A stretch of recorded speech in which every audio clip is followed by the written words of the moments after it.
Hello guys! Welcome back po ulit sa ating vlog. At pag-uusapan naman po natin sa video na ito ang pagkakaroon po ng renewal passport by online. So, sa online po, yun po yung magiging paraan ngayon, bagong sistema po ito, bagong paraan po sa pagre-renew ng ating mga passport sa mga OFW po na magre-renew po ng ating passport.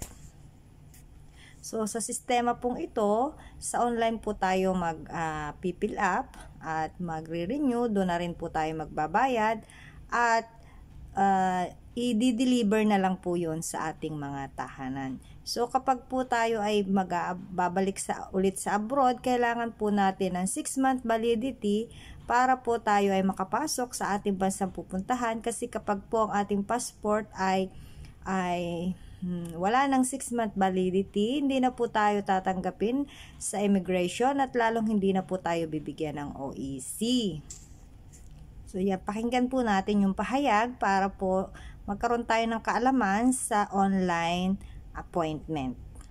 Nasa pangalawang pagbasa sa Senado ang isang panukala na nagbibigay pahintulot sa mga senior at OFW na i-renew ang kanilang pasaporte online, unang hindi na kailangan pang magpunta ng personal sa DFA o sa konsulado. Pero kasabay nito ang panukala na magpapataw ng mas mabigat na parusa sa mga lumalabag sa kondisyon ng pagbibigay sa kanila ng pasaporte, katulad ng pagsasanla nito, pamimeke at pagkakaroon ng higit sa isang pasaporte. Ang Senate Bill 2001 o ang New Philippine Passport Act na isa sa mga priority measure ni Pangulong Ferdinand Marcos Jr. ay tutungo na sa huling pagbasa sa Senado. Kapag naaprubahan ito, ay dadaan sa isang conference committee na binubuo ng mga miyembro mula sa bawat kapulungan ng Kongreso para sa pagkakasundo sa mga probisyon ng panukalang batas bago ito ipasa sa Pangulo, kung saan maaaring maaprubahan o maveto. Matatandaan rin na nagpasa ng ibang bersyon ng panukalang batas ang Kamara noong Disyembre ng nakaraang taon, kung saan bibigyan ng 50% discount ang mga senior citizen at mga PWD para sa kanilang passport application.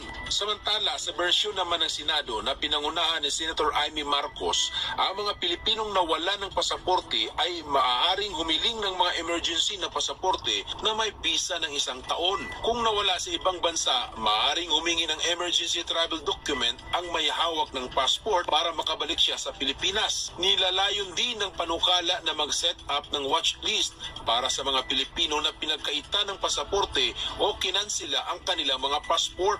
Ang SBN 2001 na nagpapawalang visa, si Republic Act number 8239 o ang Philippine Passport Act of 1996 ay naglalayon din na bumuo ng bagong henerasyon ng mga pasaporte na umaayon sa international standard. Gayunpaman, mas matitinding parusa para sa mga pagkakasala na may kaugnayan sa pamimeke at hindi wastong paggamit ng mga pasaporte at mga dokumento sa paglalakbay at ang pagkakaroon ng maraming pasaporte. Kung ang krimen ay ginawa sa isang sindikato o malakihan, ang itinakdang maximum na sentensya ay 6 na taong pagkakulong at multang hanggang 2 million.